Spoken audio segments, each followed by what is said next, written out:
শোন গাদা, না তো মিয়া দেখতে যাইতেছি, ওই মিয়া পক্ষ জানি কোনো ভাবেই বুঝতে না পারে যে তুই কানা। আচ্ছা আব্বা।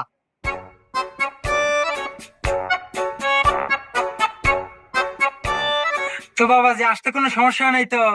না, আমাদের কোনো সমস্যা হয় নাই। আচ্ছা যাই হোক, এখন কো আমাদের মিয়া পছন্দ হলো নাকি? বিয়াই সাহেব, আমাদের পক্ষে থেকে কোনো সমস্যা নাই, মিয়া আমাদের খুব পছন্দ হয়েছে। আলহামদুলিল্লাহ, বিয়ে যাওয়া তো পাকাপুক্তই হইলো, তাহলে এই সুবাদে মিষ্টি মুখ করা যায়। বাবাজি, তাহলে তোমার হাত দিয়ে সব মিষ্টি মুখটা করাই দাও। এ গাদা, তোর হসুর কল তোর সামনেই মিষ্টি না খাড়া আছে, আর মিষ্টি কিন্তু দড়িটা বান্ধা আছে, ওটা খুলে নিস।